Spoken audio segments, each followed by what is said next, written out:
Hello class, welcome to Module 12, and this module we are going to be talking about lists in Chapter 10. And lists are a very powerful construct that we can utilize in programming in Python. And maybe you've had a programming course before. If you have, then the identical construct that you would find in other programs are called arrays. But in Python, they're called lists because they're not exactly arrays. They're similar in terms of their function, but we have some really cool things in Python that you're not going to find in other programming languages. The idea behind a list is what a list can do is that it can allow storage of large numbers of values. For example, say that you have a need to compute the average of 100 different values. Well, you could do that by creating a separate variable for each value. But that means that would require you to create 100 different variables, which honestly that's just way too complicated, way too difficult, and it's definitely not efficient. So the best way to do that is to use a list, because we can store multiple values in separate elements in order to be able to store that data. By definition, a list is a data type that stores sequential collections of elements. A list is a sequence that is defined by the list class. So in order to create an empty list, all we have to do very simply is we can create the name of the list and say it is a list with no arguments, and that creates an empty list. Okay. We can also create a list with elements that have these explicit numerical values 2, 3, and 4. So we can say list2 equals list, and then in brackets 2, 3, 4. And then we could create a list with strings. List3 equals list with 3 explicit strings, red, green, and blue, separated by commas and enclosed in brackets. We can also create a range of elements. So say we wanted to create a list that fell within the range 3 through 6. Then we could say list4 equals list range 3 through 6. We can also create a list with characters A, B, C, and D. So we can say list5 equals list A, B, C, D, and that'll separate it out into a list with 4 different elements. And you can do them all these way if you want to, but there's a little bit shorter way to do this sort of thing. You could do some shorthand method. So instead of doing list1 equals list, you could just say list6 equals 2 brackets, and instead of saying list2 equals this, it's equivalent just to say list7 equals 2, 3, 4. And we could also cut down a little bit of our typing right here by expressing it this way. So when I run this particular program, you can see the values whenever it runs the different pieces of it. So you can see list2 equals list2, 3, and 4. You can see that it prints out the value of that. It can also print out the list with strings here, red, green, and blue. It can create a list with our elements in a range. The values are 3, 4, and 5. And then once again, a list with those different characters in A, B, C, and D. So similar to the string class, we can use operations for lists, just like we saw in that string class in Chapter 8. So we could use things like x in s, x not in s. You can concatenate lists s plus s1 plus s2.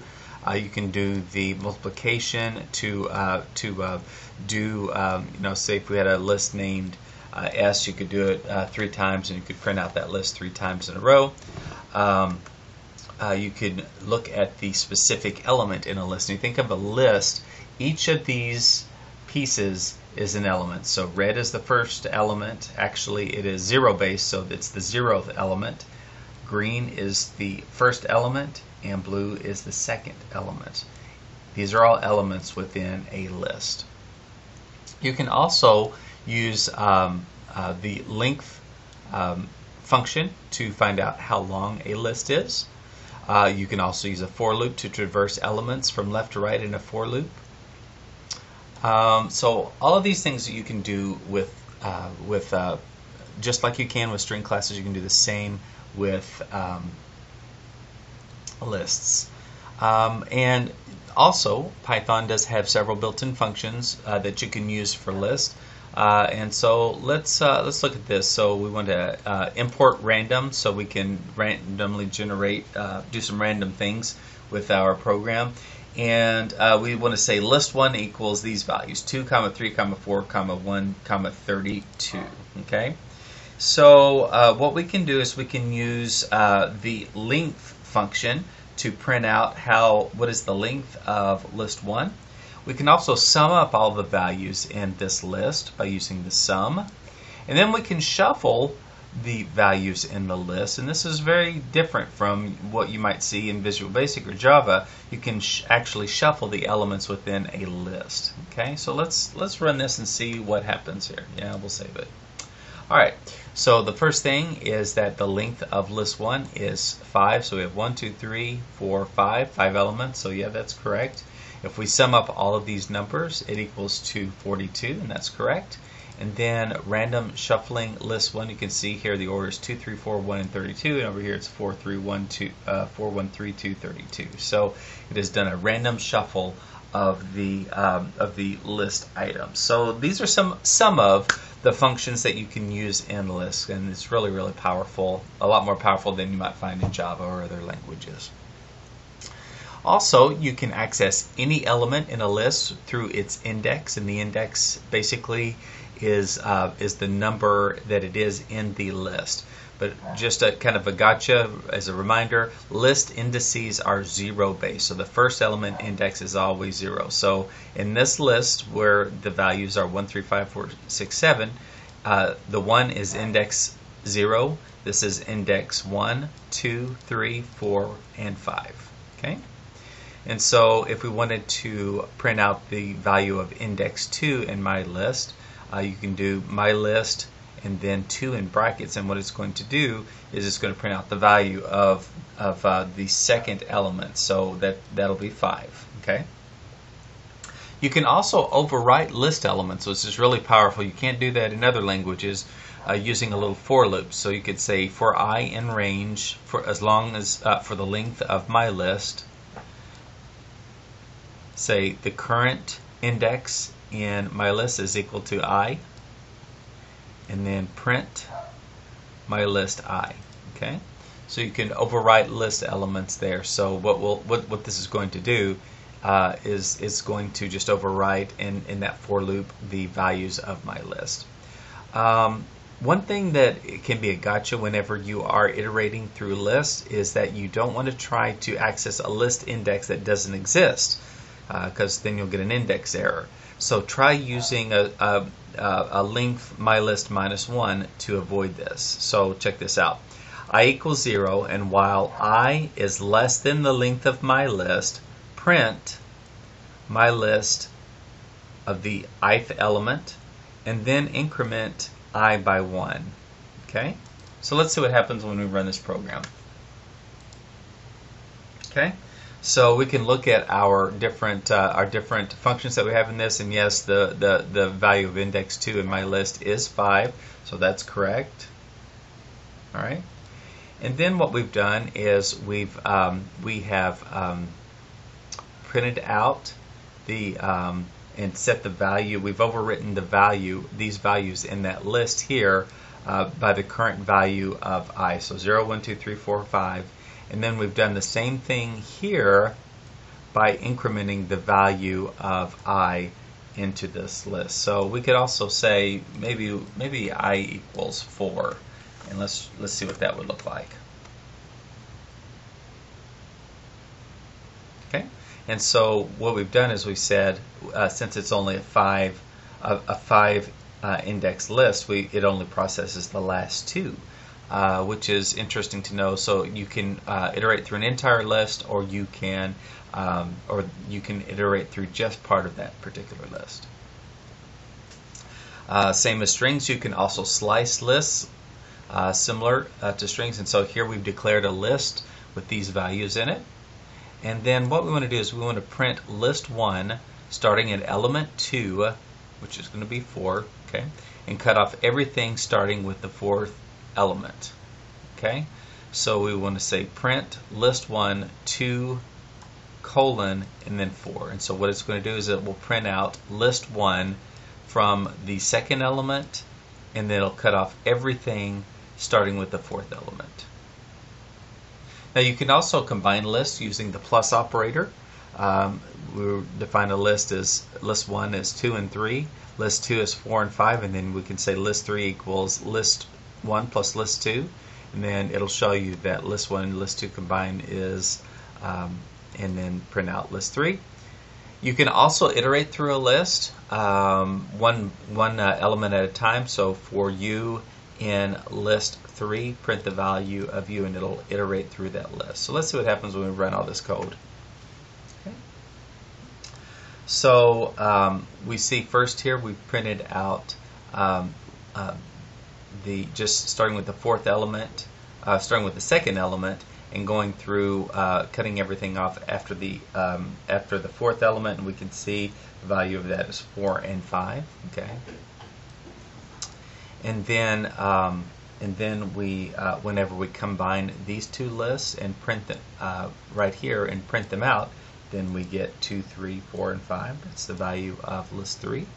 And then this is iterating through that list. For u in list 3, print the value of u. And so what it does is it's printed the value of each item in that list, 2, 3, 4, and 5.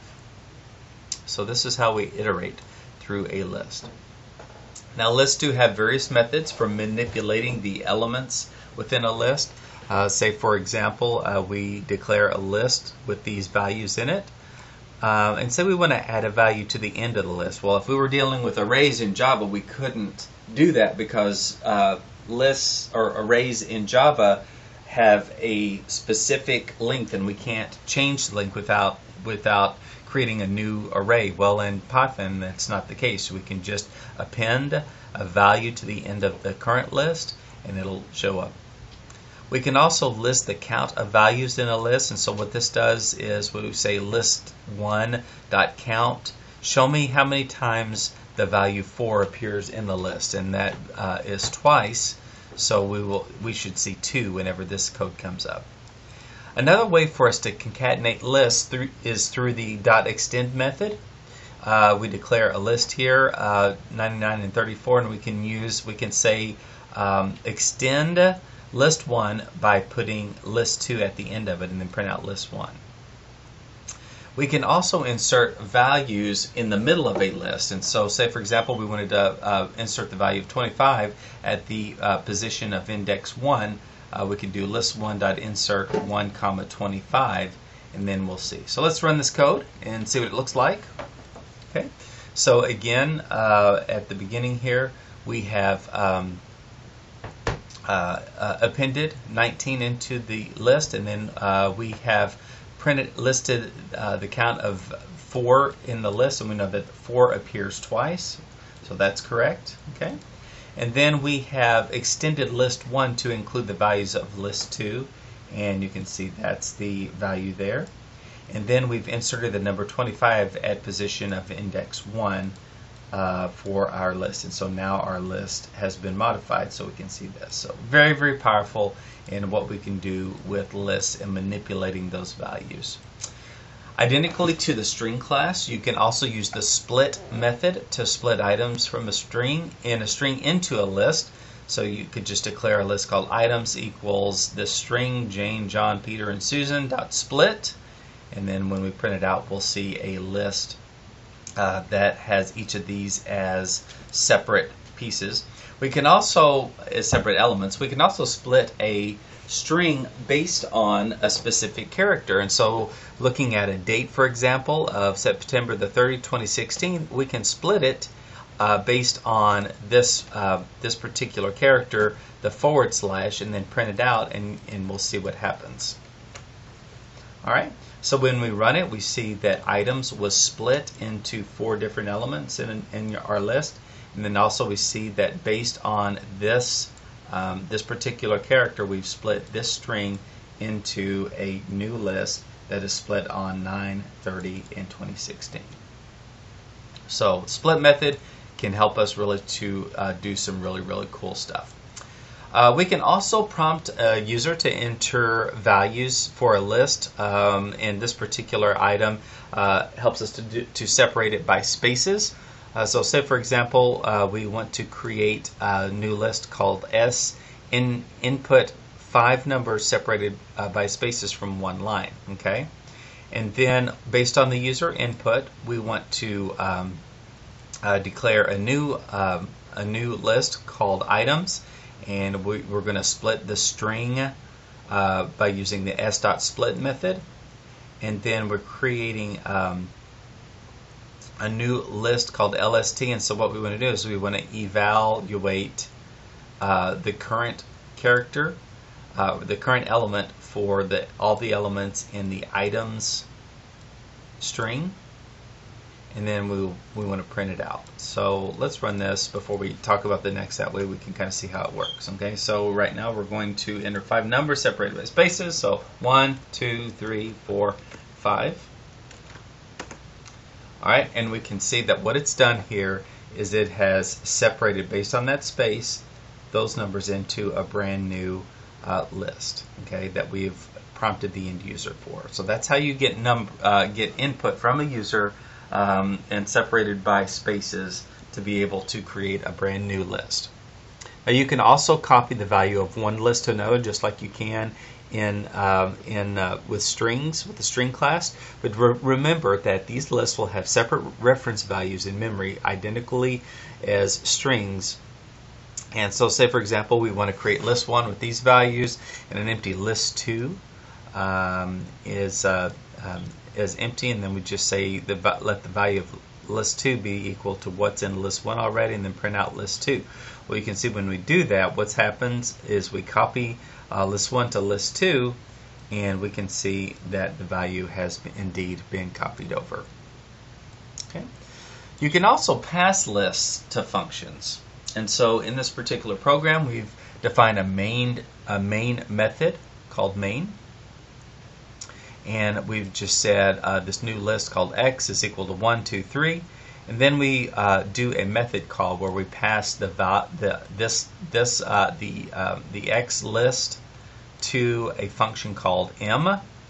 Okay, and so we jump down to here, and this number value takes what is getting passed to it from the list x. Okay, and then we say the first value in this array that gets passed to it is equal to 1001.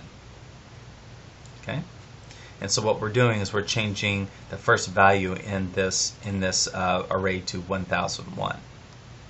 And then after this function completes, it goes back to the main method, and it says print x is and the value of the x array, and then finally we call the main method at the very beginning. So let's run this and see what it looks like. Okay, so when we run it, what happens is we make this method call passing x to this custom method, and it replaces the 0th element in the list that gets sent to it with 1001, and then it prints out the new version, the new value of that array, which is 1001, 2, 3. Now you can also return, the last thing we're going to talk about in this lecture is that you can return a list from a function. Okay, so this is pretty cool. So we have a main method, and we have another method that basically what it does is it reverses the values that are in the list. So it compares the list, and it reverses, and it prints a new or inputs a new value in list 2, except that it's going to put it at the very last element. Okay, so what we do here is we've declared this list 1 with this, and then we want to say list 2 equals the reverse, so we're calling this reverse, and we're plugging list 1 into this list, or into this function. And then we can see we can see that it works with and manipulates list 1 so that we have a brand new list called result, and then it says return the value of result to the calling method. Okay, and so then when we run it, you will see that we have list 1 is equal to the same thing that it was, but list 2 will be the reverse of it. So in this way, you can return a list from a function in order to do other manipulative things with that particular function or with that list. So this is everything that we want to talk about lists. We do have some homework this week, or this module, so make certain that you get to it. And if you have any questions, make sure you let me know. Have a great day.